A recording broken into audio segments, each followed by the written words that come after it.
A lei de Deus foi escrita em 2 tábuas de pedra dos 2 lados, mas em 2 tábuas separadas. Ela poderia ter sido escrita em apenas uma tábua, ou 3, ou 4, e talvez até em 10 tábuas, mas não. Por providência divina, Deus escreveu sua lei em apenas 2 tábuas. O propósito do grande legislador foi demonstrar ao homem que há 2 grandes princípios que devem estar separados, um no sentido vertical e o outro no sentido horizontal, um que rege a conduta do ser humano para com o seu Criador e o outro que regula as relações humanas entre o homem e o seu semelhante. Assim, em um país, enquanto esses 2 princípios estiverem separados, há harmonia na sociedade. Mas, quando se misturam e há interferência de um, querendo se interpor em questões que são próprias do outro, a história humana tem demonstrado que o resultado não foi nada positivo, e houve até derramamento de sangue, e sangue inocente. Desses 2 grandes princípios, podemos constatar que a Igreja deve ater-se a tratar de questões eclesiásticas, enquanto o Estado deve manter-se como um fiel guardião das tutelas fundamentais do cidadão, o direito à vida, o patrimônio, a honra, etc. Assim, o Estado nunca deveria obrigar o cidadão a guardar os mandamentos de Deus, que estão na primeira tábua da lei. O Estado não deve obrigar o cidadão, por exemplo, a honrar o nome de Deus, não deve obrigar o cidadão a não adorar imagens, não deve obrigar o cidadão a guardar o sábado. Essas questões são prerrogativas exclusivas da Igreja, assuntos pertinentes à religião somente. Ele deve se preocupar com assuntos pertinentes à segunda tábua. O Estado deve proteger o cidadão, garantir segurança, deve fazer leis que garantam a proteção do patrimônio do cidadão, leis que deem guarida à honra moral, leis que regulem o casamento, leis que tutelem a vida e o bem-estar do cidadão. Quando Jesus disse, dai a César o que é de César e a Deus o que é de Deus, ele estava confirmando essa importante divisão que deve haver entre a Igreja e o Estado. Esse princípio básico das 2 tábuas da lei, porque o Estado não tem poder para interferir nas normas de conduta cristã, coisa que cabe somente à Igreja, bem como a Igreja não deve interferir em normas civis, como disse Jesus em Lucas 17, 20 e 21, o reino de Deus está em vós. Não é o Estado que vai fixar as fibras morais e espirituais do caráter do cidadão. Mas se a pessoa é regida pelo Espírito Santo, certamente será um bom cidadão, porque ele vai trabalhar de dentro para fora. A transformação ocorrerá no coração da pessoa. Isso pode ser comprovado, por exemplo, em penitenciárias, comparando o percentual de vida que são transformadas entre pessoas que leem a Bíblia com pessoas que leem um outro livro qualquer. O índice de pessoas que leem a Bíblia e são transformadas é muito superior. Porém, a Bíblia fala de uma mulher que está sentada numa besta. E só esse fato já seria preocupante, porque, para quem entende de Bíblia, uma mulher assentada numa besta é algo que vai totalmente contra esse princípio de separação igreja-estado. Pois uma mulher representa uma igreja e uma besta representa o Estado. Então, ela fala de uma igreja que é uma mescla de religião e Estado. Uma religião que é ao mesmo tempo uma igreja e é também um Estado. Religião que tem sua sede literalmente estabelecida em um Estado. E a Bíblia nos dá muitos detalhes sobre essa mulher e fala que ela é também o chifre pequeno, que surgiu dos 10 chifres do dragão. Isto é, falando da profecia de Daniel 7, que fala dos poderes que dominariam o mundo desde Babilônia até a volta de Cristo.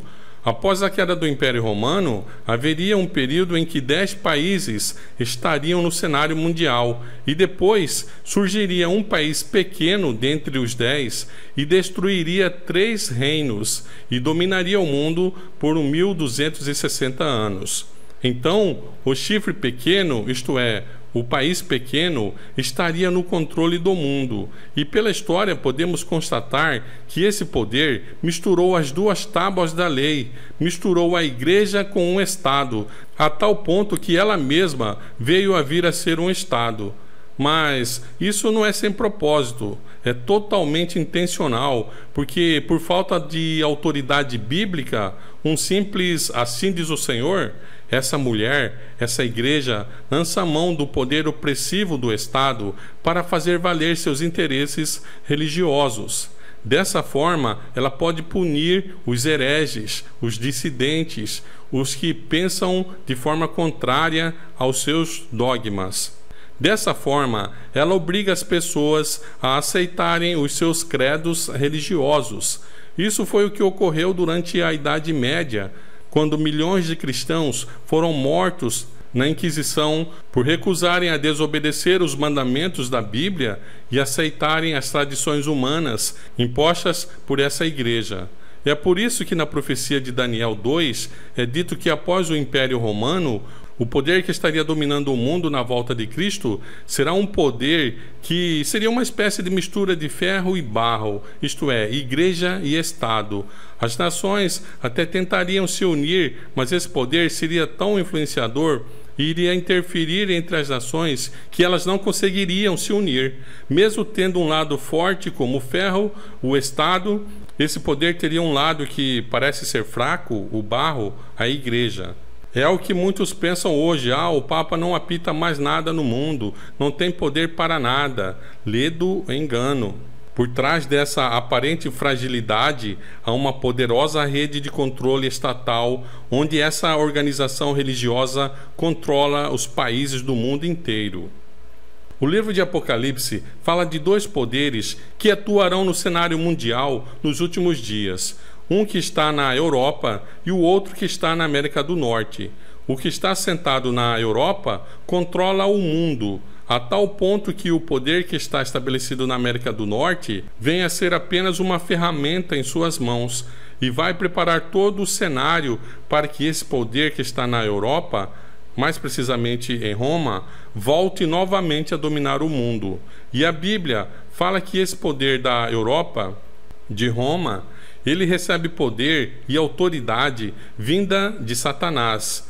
Assim que ele controla o mundo todo e está encaminhando as políticas das nações para ter um resultado específico. Segundo a Bíblia, o objetivo desse poder é reunir os países do mundo inteiro a se juntarem a Satanás na última batalha contra Jesus.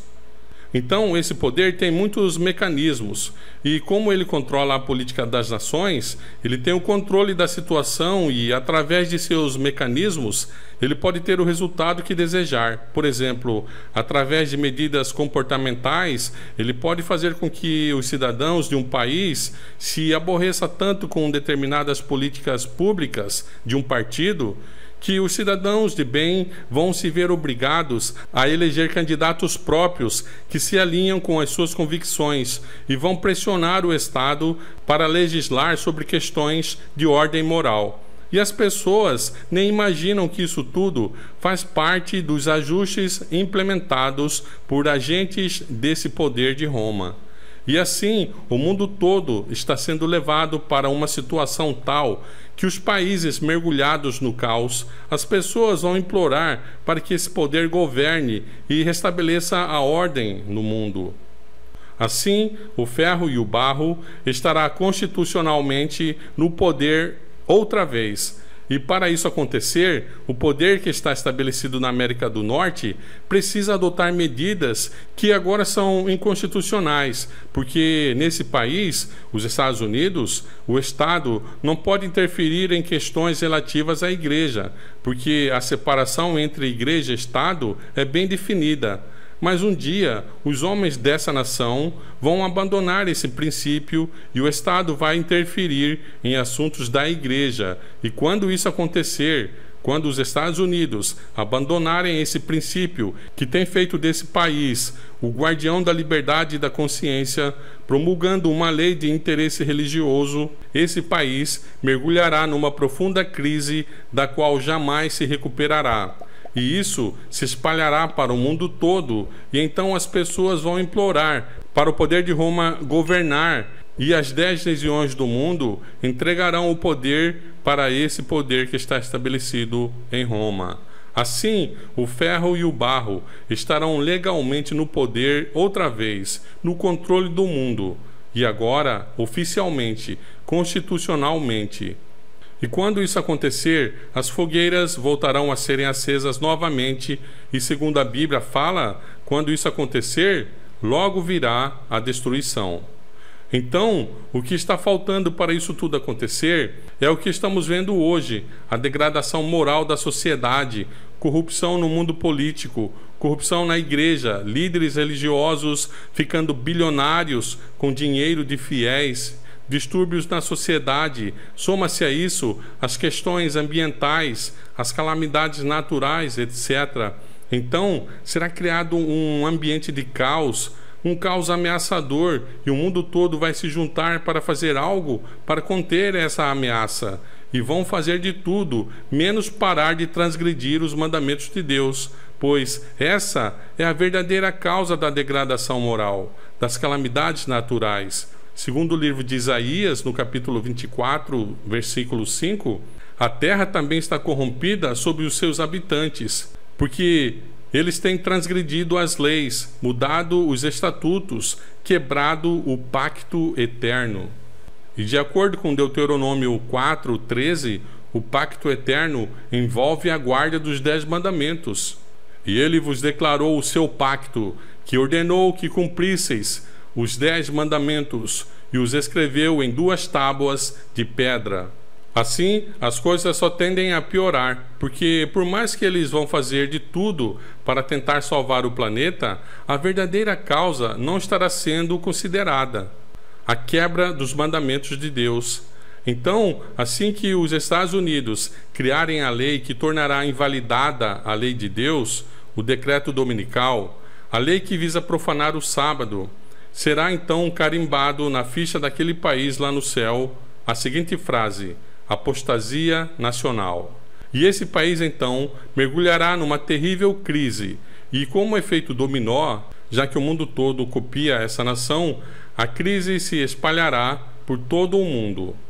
O presidente Trump tem falado reiteradas vezes em seus discursos em fazer a América um grande país novamente, e isso deixa os americanos inflamados, cheios de esperança, porque aquele país está em crise, mas uma ala muito forte que apoia o presidente tem um plano que vai frontalmente contra esse slogan da campanha, pois o que tem feito da América um grande país é exatamente a garantia constitucional da separação entre a Igreja e o Estado. Mas o plano do Heritage Foundation, com a implantação do Projeto 2025, é exatamente derrubar esse importante princípio constitucional, ao pressionar o governo, o Estado, a fazer leis que aparentemente são leis civis, mas de impacto religioso. Ao obrigar as pessoas a descansarem num dia da semana, eles podem alegar muitos motivos, e motivos nobres até, que qualquer um poderia ver que são puros e louváveis, não fosse o impacto que desejam causar, uma lei contrária à lei de Deus. Por trás desses grupos de apoio e fundações, sempre há uma mão da Ordem de Jesus, e estão a aplicar suas medidas para forçarem um movimento. E eles se infiltram em vários setores, na educação, nos governos, na economia, nas religiões, principalmente no mundo protestante. Então, o objetivo final é colocar o mundo todo adorando no dia do sol. Essa é a marca do poder de Roma. Não importa os motivos que levarão o mundo todo a parar no domingo, no falso sábado. O importante é todos pararem no dia do sol. Nas grandes navegações, os exploradores enfrentaram a fome, a insolação, o frio, o calor e até a morte, e descobriram um novo mundo. Mais tarde, esse novo continente, a terra, o deserto, veio a dar guarida para os filhos de Deus que estavam sendo perseguidos na Europa pelo poder de Roma.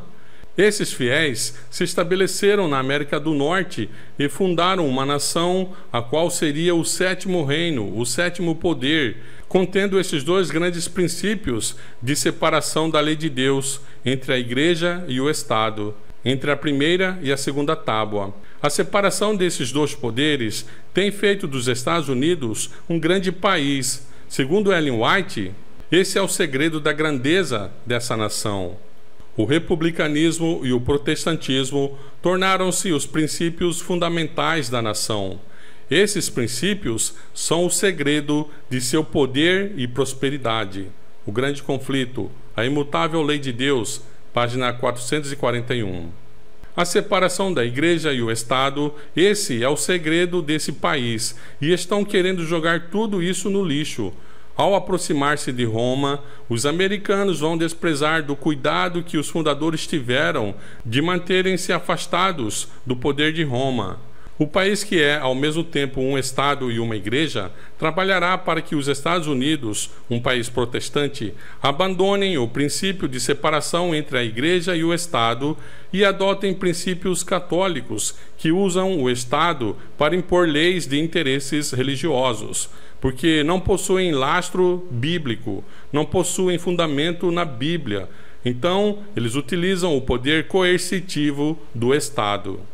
Por isso, os Estados Unidos, ao abandonarem os princípios que têm feito daquele país uma grande nação e adotarem os princípios católicos, estarão formando uma imagem da besta.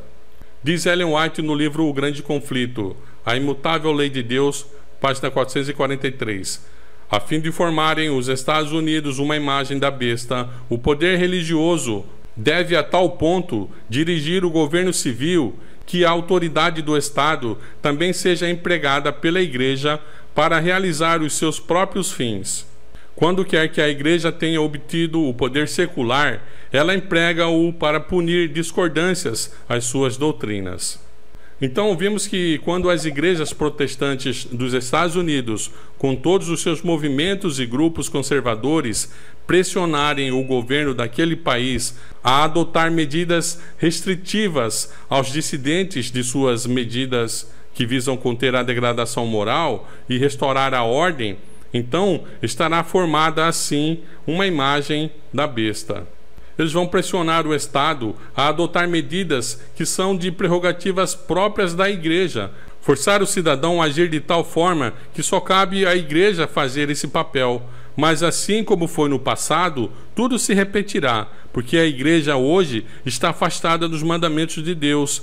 Muitas dizem que não precisamos guardar os mandamentos de Deus, que foram abolidos na cruz. E foi exatamente isso que aconteceu com a igreja primitiva, seu afastamento dos mandamentos de Deus, a apostasia que levou a igreja a procurar o apoio do Estado. Assim, esse afastamento dos mandamentos de Deus, uma apostasia, será isso que levará as igrejas protestantes nos Estados Unidos a formarem uma imagem de Roma. Se nós lermos a segunda carta a Timóteo, no capítulo 3, 1 a 5, nós veremos que é exatamente essa a condição em que vivemos hoje.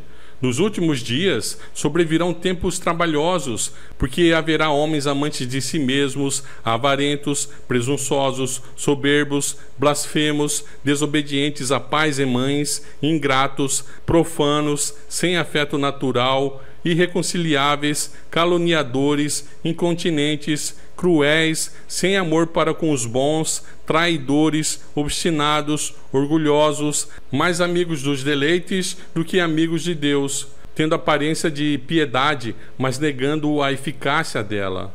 E mais, mas o Espírito expressamente diz que nos últimos tempos apostatarão alguns da fé, dando ouvidos a espíritos enganadores e a doutrinas de demônios. 1 Timóteo 4, 1. Esse é o quadro geral que vemos no mundo hoje, e as igrejas, que são várias, centenas, milhares, precisam combater esse cenário de depravação moral, mas como se elas pregam que não existem mais os mandamentos da lei de Deus? Assim, elas vão procurar o auxílio do Estado para fazer o papel que elas deveriam estar fazendo. Por isso, A imagem da besta representa a forma de protestantismo apóstata que se desenvolverá quando as igrejas protestantes buscarem o apoio do Estado para impor suas crenças. Uma vez formada a imagem da besta, tendo o amparo do poder opressivo do Estado, será então criado o sinal da besta.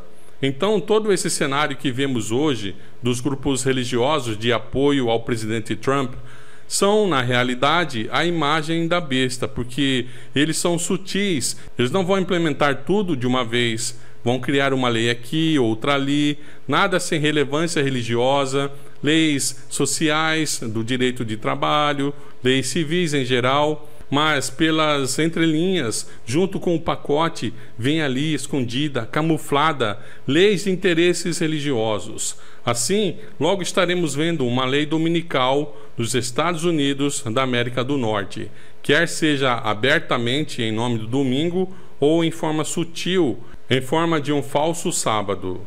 E por falar em projeto 2025, lembrem-se que estamos no ano de 2025. Você já está se preparando para a lei dominical? É muito triste ver que a maioria dos adventistas não acredita no decreto dominical. Daquela pesquisa que a igreja faz, 80% não tem uma ideia clara do que seja esse decreto. Hoje é o dia que temos para fazer o devido preparo para a grande prova que diante de nós está. A prova decisiva que valerá o nosso passaporte para a vida eterna. Leia a Bíblia. Esse é o livro pelo qual todos seremos julgados. O sábado será a pedra de toque da lealdade, pois é o ponto da verdade especialmente controvertido. Quando sobrevier aos homens a prova final, traçar-se-á a linha divisória entre os que servem a Deus e os que não o servem. Ao passo que a observância do sábado espúrio, em conformidade com a lei do Estado, contrária ao quarto mandamento, será uma declaração de fidelidade ao poder que se acha em oposição a Deus, é a guarda do verdadeiro sábado, em obediência à lei divina, uma prova de lealdade para com o Criador. Ao passo que uma classe, aceitando o sinal de submissão aos poderes terrestres, recebe o sinal da besta, a outra, preferindo o sinal da obediência à autoridade divina, recebe o selo de Deus. Até aqui, os que apresentavam as verdades da mensagem do terceiro anjo foram muitas vezes considerados como simples alarmistas. Suas predições de que a intolerância religiosa alcançaria predomínio nos Estados Unidos, de que a Igreja e o Estado se uniriam para perseguir os que guardam os mandamentos de Deus, foram declaradas como sem fundamento e absurdas. Afirmou-se confiantemente que esse país jamais se poderia tornar outro que não o que tem sido, defensor da liberdade religiosa. Mas ao ser a questão da obrigatoriedade da observância do domingo amplamente agitada, vê-se aproximar o fato há tanto tempo duvidado e descrido. E a terceira mensagem produzirá um efeito que antes não seria possível produzir. A mudança do sábado é um sinal ou marca da autoridade da Igreja Romana. Aqueles que, compreendendo os requisitos do quarto mandamento, preferem observar o falso dia de repouso em lugar do verdadeiro, estão com isso prestando homenagem à única autoridade que o ordena. O sinal da besta é o dia de repouso papal, aceito pelo mundo em substituição ao dia designado por Deus. Ninguém recebeu até agora o sinal da besta. Ainda não chegou o tempo de prova. Há cristãos verdadeiros em todas as igrejas, inclusive na comunidade católico-romana. Ninguém é condenado sem que haja recebido iluminação, nem se compenetrado da obrigatoriedade do quarto mandamento. Mas quando for expedido o decreto que impõe o falso sábado, e o alto clamor do terceiro anjo advertir os seres humanos contra a adoração da besta e de sua imagem, será traçada com clareza a linha divisória entre o falso e o verdadeiro. Então, aqueles que ainda persistem na transgressão receberão o sinal da besta. A passos rápidos, nós nos aproximamos desse período, quando as igrejas protestantes se unirem com o poder secular para amparar uma falsa religião, a qual se opuseram seus antepassados, que sofreram por isso a mais terrível perseguição, então o dia de repouso papal será tornado obrigatório pela autoridade combinada da Igreja e do Estado. Haverá uma apostasia nacional, que resultará em uma ruína nacional. Evangelismo, página 163, 164. Ao se afastarem as pessoas cada vez mais de Deus, Satanás recebe permissão para dominar sobre os filhos da desobediência. Ele lança a destruição entre os homens. Há calamidades em terra e mar. Propriedades e vidas são destruídas pelo fogo e por inundações. Satanás resolve atribuir isso aos que recusam curvar-se ante o ídolo estabelecido por ele. Seus agentes apontam para os adventistas do sétimo dia como a causa da perturbação. Essas pessoas se insurgem em desafio à lei, dizem eles. Elas profanam o domingo. Se fossem compelidas a obedecer à lei para a observância dominical, cessariam esses terríveis juízos. Sobrevirão calamidades, calamidades as mais terríveis, totalmente imprevistas, e essas destruições se seguirão umas às outras. Se atentarem para as advertências que Deus tem feito, e se as igrejas se arrependerem, apegando-se de novo ao seu conserto, então outras cidades podem ser poupadas por algum tempo. Mas se os homens que têm sido enganados continuarem no mesmo caminho em que têm estado a andar, desrespeitando a lei de Deus e apresentando falsidades diante do povo, Deus permitirá que sofram calamidades, para que despertem. Os juízos serão proporcionais à impiedade das pessoas e à luz da verdade que receberam. Se tiveram a verdade, o castigo será de acordo com essa luz. Satanás dá sua interpretação aos acontecimentos e eles, os homens preeminentes, pensam como ele quer que o façam, que as calamidades que cobrem a terra constituem o resultado da violação do domingo. Pretendendo aplacar a ira de Deus, esses homens influentes fazem leis impondo a observância do domingo. Imaginam que, exaltando cada vez mais esse falso dia de repouso, compelindo a obediência à lei do domingo, o sábado falso, estão prestando serviço a Deus.